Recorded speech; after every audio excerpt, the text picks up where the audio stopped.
রাধে কৃষ্ণ বন্ধুরা, কেমন আছেন আপনারা? আশা করি সবাই ভালো আছেন। আজকে আবার একটা নতুন ভিডিও নিয়ে হাজির হয়ে গেছি। ভিডিওটি শেষ অবধি দেখার অনুরোধ রইল। আজকের গল্প রবীন্দ্রনাথ ঠাকুরের পুত্রযজ্ঞ। বৈদ্যনাথ গ্রামের মধ্যে বিজ্ঞ ছিলেন, সেই জন্য তিনি ভবিষ্যতের দিকে দৃষ্টি রাখিয়া বর্তমানের সমস্ত কাজ করিতেন। যখন বিবাহ করিলেন তখন তিনি বর্তমান নববধূর অপেক্ষা ভাবী নবকুমারের মুখ স্পষ্টতর রূপে দেখিতে পাইয়াছিলেন। শুভদৃষ্টির সময় এতটা দূরদৃষ্টি প্রায়ই দেখা যায় না। তিনি পাকা লোক ছিলেন, সেই জন্য প্রেমের চেয়ে পিণ্ডটাকেই অধিক বুঝিতেন এবং পুত্রার্থে ক্রিয়তে ভার্যা এই মর্মে তিনি বিনোদিনীকে বিবাহ করিয়াছিলেন। কিন্তু এ সংসারে বিজ্ঞ লোকও ঠকে। যৌবনপ্রাপ্ত হইয়াও যখন বিনোদিনী তাহার সর্বপ্রধান কর্তব্যটি পালন করিল না, তখন পূর্ণাম নরকের দ্বার খোলা দেখিয়া বৈদ্যনাথ বড় চিন্তিত হইলেন। মৃত্যুর পরে তাহার বিপুল ঐশ্বর্য বা কে ভোগ করিবে, এই ভাবনায় মৃত্যুর পূর্বে তিনি সেই ঐশ্বর্য ভোগ করিতে এক প্রকার বিমুখ হইলেন। পূর্বেই বলিয়াছি, বর্তমানের অপেক্ষা ভবিষ্যৎটাকেই তিনি সত্য বলিয়াই জানিতেন। কিন্তু যুবতী বিনোদিনীর নিকট হঠাৎ এতটা প্রাজ্ঞতা প্রত্যাশা করা যায় না। সে বেচারা দুর্মূল্য বর্তমান তাহার নববিকশিত যৌবন বিনা প্রেমে বিফলে অতিবাহিত হইয়া যায়, এইটাই তাহারই পক্ষে সবচেয়ে শোচনীয় ছিল। পারলৌকিক পিণ্ডের ক্ষুধাটা সেই ইহলৌকিক চিত্তক্ষুধাদাহে একেবারেই ভুলিয়া বসিয়াছিল। মনুর পবিত্র বিধান এবং বৈদ্যনাথের আধ্যাত্মিক ব্যাখ্যায় তাহার বুভুক্ষিত হৃদয়ে তিলমাত্র তৃপ্তি হইল না। যে যাহাই বলুক, এই বয়সটাতে ভালোবাসা দেওয়া এবং ভালোবাসা পাওয়াই রমণীর সকল সুখ, সকল কর্তব্যের চেয়ে স্বভাবতই বেশি মনে হয়। কিন্তু বিনোদার ভাগ্যে নবপ্রেমে বর্ষাবাড়ি সিঞ্চনের বদলে স্বামীর, পিসশাশুড়ির এবং অন্যান্য গুরু ও গুরুতর লোকের সমুচ্চ আকাশ হইতে তর্জন গর্জনের শিলাবৃষ্টি ব্যবস্থা হইল। সকলেই তাহাকে বন্দা বলিয়া অপরাধী করিত। একটা ফুলের চারাকে আলোক এবং বাতাস হইতে রুদ্ধ ঘরে রাখিলে তাহার যেরূপ অবস্থা হয়, বিনোদার বঞ্চিত যৌবনেরও সেইরূপ অবস্থা ঘটিয়াছিল। সদা সর্বদা এই সকল চাপাচুপি এবং বকাবকির মধ্যে থাকিতে না পারিয়া যখন সে কুসুমের বাড়ি তাস খেলিতে যাইত, সেই সময়টাই তাহার বড় ভালো লাগিত। সেখানে পুনৎ নরকের ভীষণ ছায়া সর্বদা বর্তমান না থাকাতে হাসি ঠাট্টা গল্পের কোনো বাধা ছিল না। কুসুম যেদিন তাস খেলিবার সাথী না পাইত, সেই দিন তাহার তরুণ দেবর নগেন্দ্রকে ধরিয়া আনিত। নগেন্দ্র ও বিনোদার আপত্তি হাসিয়া উড়াইয়া দিত। এ সংসারে এক হইতে আর হয় এবং খেলাক্রমে সংকটে পরিণত হইতে পারে, এসব গুরুতর কথা অল্প বয়সে হঠাৎ বিশ্বাস হয় না। এই সম্বন্ধে নগেন্দ্ররও আপত্তির দৃঢ়তা কিছুমাত্র দেখা গেল না। এখন আর সে তাস খেলিবার জন্য অধিক পীড়াপিড়ির অপেক্ষা করিতে পারে না। এই রূপে বিনোদার সহিত নগেন্দ্রর প্রায়ই দেখা সাক্ষাৎ হইতে লাগিল। নগেন্দ্র যখন তাস খেলিতে বসিত, তখন তাসের অপেক্ষা সজীবতর পদার্থের প্রতি তাহার নয়ন মন পড়িয়া থাকাতে খেলায় প্রায়ই হারিতে লাগিল।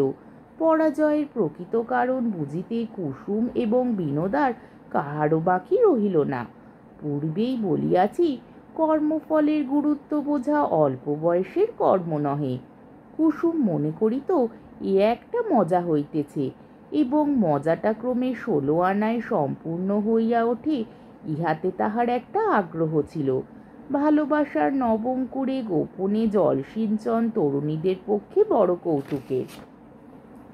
বিনোদারও মন্দ লাগিল না। হৃদয় জয়ের সুতীক্ষ্ণ ক্ষমতাটা একজন পুরুষ মানুষের ওপর শানিত করিবার ইচ্ছা অন্যায় হইতে পারে, কিন্তু নিতান্ত অস্বাভাবিক নহে। এই রূপে তাসের হার জিত ও ছক্কা পাঞ্জার পুনঃ পুনঃ আবর্তনের মধ্যে কোনো এক সময় দুইটি খেলোয়াড়ের মনে মনে মিল হইয়া গেল। অন্তর্যামী ব্যতীত আর একজন খেলোয়াড় তাহা দেখিল এবং আমোদ বোধ করিল। একদিন দুপুরবেলায় বিনোদা, কুসুম ও নগেন্দ্র তাস খেলিতেছিল। কিছুক্ষণ পরে কুসুম তাহার রুগ্ন শিশুর কান্না শুনিয়া উঠিয়া গেল। নগেন্দ্র বিনোদার সহিত গল্প করিতে লাগিল, কিন্তু কি গল্প করিতেছিল তাহা নিজেই বুঝিতে পারিতেছিল না। রক্তস্রোত তাহার হৃৎপিণ্ড উদ্বেলিত করিয়া তাহার সর্বশরীরের শিরার মধ্যে তরঙ্গিত হইতেছিল। হঠাৎ এক সময় তাহার উদ্দাম যৌবন বিনয়ের সমস্ত বাঁধ ভাঙিয়া ফেলিল। হঠাৎ বিনোদার হাত দুটি চাপিয়া ধরিয়া সবলে তাহাকে টানিয়া লইয়া চুম্বন করিল। বিনোদা নগেন্দ্র কর্তৃক এই অবমাননায় ক্রোধে ক্ষোভে লজ্জায় অধীর হইয়া নিজের হাত ছাড়াইবার জন্য টানাটানি করিতেছে। এমন সময় তাহাদের দৃষ্টিগোচর হইল ঘরে তৃতীয় ব্যক্তির আগমন হইয়াছে। নগেন্দ্র নতমুখে ঘর হইতে বাহির হইবার পথ অন্বেষণ করিতে লাগিল। পরিচারিকা গম্ভীর স্বরে কহিল, বউ ঠাকুরন, তোমাকে পিসিমা ডাকছেন। বিনোদা ছলছল চক্ষে নগেন্দ্রের প্রতি বিদ্যুৎ কটাক্ষ বর্ষণ করিয়া দাসীর সঙ্গে চলিয়া গেল।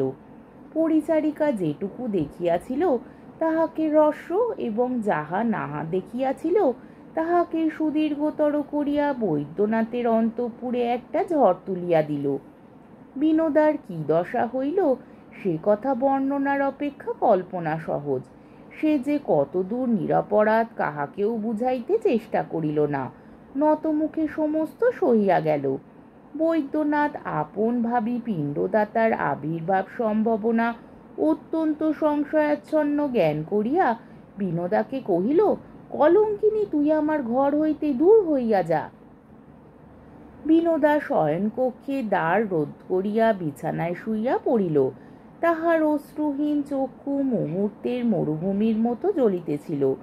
যখন সন্ধ্যার অন্ধকার ঘনীভূত হইয়া বাইরের বাগানে কাকের ডাক থামিয়া গেল, তখন নক্ষত্র খচিত শান্ত আকাশের দিকে চাহিয়া তাহার বাপ মায়ের কথা মনে পড়িল এবং তখন দুই গণ্ড দিয়া অশ্রু বিগলিত হইয়া পড়িতে লাগিল।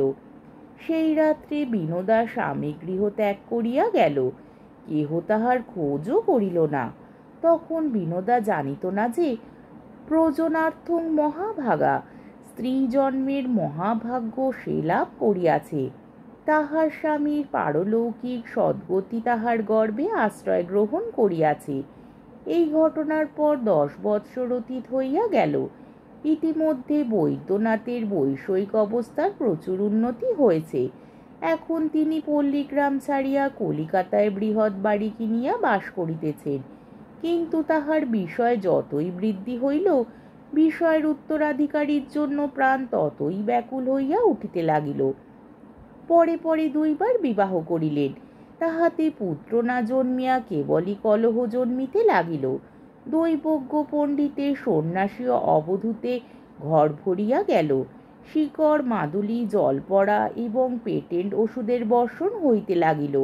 কালীঘাটে যত ছাক শিশু মরিল, তাহার অস্থি স্তূপে তৈমুর লঙ্গের কঙ্কাল জয়স্তম্ভ ধিকৃত হইতে পারিত, কিন্তু তবু কেবল গুটি কতক অস্থি ও অতি স্বল্প মাংসের একটি ক্ষুদ্রতম শিশুও বৈদ্যনাথের বিশাল প্রাসাদের প্রান্তস্থান অধিকার করিয়া দেখা দিল না। তাহার অবর্তমানে পরের ছেলে কে তাহার অন্ন খাইবে ইহাই ভাবিয়া অন্নে তাহার অরুচি জন্মিল। বৈদ্যনাথ আরও একটি স্ত্রী বিবাহ করিলেন, কারণ সংসারে আশারও অন্ত নাই, কন্যাদায়গ্রস্তের কন্যারও শেষ নাই। দৈবজ্ঞরা কোষ্ঠী দেখিয়া বলিল, ওই কন্যার পুত্রস্থানে যেরূপ শুভযোগ দেখা যাইতেছে, তাহাতে বৈদ্যনাথের ঘরে প্রজা বৃদ্ধির আর বিলম্ব নাই। তাহার পরে 6 বৎসর অতীত হইয়া গেল, তথাপি পুত্রস্থানে শুভযোগ আলস্য পরিত্যাগ করিলেন না। বৈদ্যনাথ নৈরাশ্যে অবনত হইয়া পড়িলেন। অবশেষে শাস্ত্রজ্ঞ পণ্ডিতের পরামর্শে একটা প্রচুর ব্যয়সাধ্য যজ্ঞের আয়োজন করিলেন। তাহাতে বহুকাল ধরিয়া বহু ব্রাহ্মণের সেবা চলিতে লাগিল। এদিকে তখন দেশব্যাপী দুর্ভিক্ষে বঙ্গ, বিহার, উড়িষ্যা অস্থিচর্মসার হইয়া উঠিয়াছিল। বৈদ্যনাথ যখন অন্নের মধ্যে বসিয়া ভাবিতেছিলেন আমার অন্ন কে খাইবে, তখন সমস্ত উপবাসী দেশ আপন রিক্ত স্থালির দিকে চাইয়া ভাবিতেছিল কি খাইব। ঠিক সেই সময় 4 মাসকাল ধরিয়া বৈদ্যনাথে চতুর্থ সহধর্মিণী 100 ব্রাহ্মণের পাদোদক পান করিতেছিল এবং 100 ব্রাহ্মণ প্রাতে প্রচুর অন্ন এবং সায়াহ্নে অপর্যাপ্ত পরিমাণে জলপান খাইয়া খুরি সরা ভার এবং দধি ঘৃতলিপ্ত কলার পাতে মিউনিসিপ্যালিটির আবর্জনা সকল পরিপূর্ণ করিয়া তুলিতেছিল। অন্নের গন্ধে দুর্ভিক্ষ কাতর বুভুক্ষগণ দলে দলে দ্বারে সমাগত হইতে লাগিল। তাহাদিগকে সর্বদা খেদাইয়া রাখিবার জন্য অতিরিক্ত দ্বারী নিযুক্ত হইল। একদিন প্রাতে বৈদ্যনাথের মার্বেল মণ্ডিত দালানে একটি স্থূলদর সন্ন্যাসী 2 সের মোহনভোগ এবং 1.5 সের দুগ্ধ সেবায় নিযুক্ত আছে। বৈদ্যনাথ গায়ে একখানি চাদর দিয়া জোর করে একান্ত বিনীতভাবে ভূতলে বসিয়া ভক্তি ভরে পবিত্র ভোজন ব্যাপার নিরীক্ষণ করিতেছিলেন। এমন সময় কোনো মতে দাঁড়িদের দৃষ্টি এড়াইয়া জীর্ণদেহ বালক সহিত একটি অতি শীর্ণকায়া রমণী গৃহে প্রবেশ করিয়া ক্ষীণস্বরে কহিল, বাবু, 2টি খেতে দাও। বৈদ্যনাথ শশব্যস্ত হইয়া চিৎকার করিয়া উঠিলেন, গুরুদয়াল, গুরুদয়াল। গতিক মন্দ বুঝিয়া স্ত্রীলোকটি অতি করুণ স্বরে কহিল, ওগো, এই ছেলেটিকে 2টি খেতে দাও, আমি কিছু চাই নে। গুরুদয়াল আসিয়া বালক ও তাহার মাতাকে তাড়াইয়া দিল। সেই ক্ষুধাতুর নিরন্ন বালকটি বৈদ্যনাথের একমাত্র পুত্র। 100 পরিপুষ্ট ব্রাহ্মণ ও 3 জন বলিষ্ঠ সন্ন্যাসী বৈদ্যনাথকে পুত্রপ্রাপ্তির দুরাশায় প্রলুব্ধ করিয়া তাহার অন্ন খাইতে লাগিল। আজকের গল্পটি এখানেই শেষ হলো। আমার ভিডিওটি যদি আপনাদের ভালো লেগে থাকে তাহলে আমাকে কমেন্টের মাধ্যমে আপনাদের মূল্যবান মতামত অবশ্যই জানাবেন এবং আমার ভিডিওটিকে লাইক ও শেয়ার করার ও আমার চ্যানেলটিকে সাবস্ক্রাইব করারও অনুরোধ রইল। তাহলে আজকের ভিডিওটা এই অবধি। পরের দিন আবার অন্য কোনো গল্প নিয়ে হাজির হয়ে যাব। ততক্ষণ পর্যন্ত আপনারা সবাই ভালো থাকবেন, সুস্থ থাকবেন, সাবধানে থাকবেন এবং আমার ভিডিওটি দেখতে থাকবেন। তাহলে আজকে আসি। রাধে কৃষ্ণ।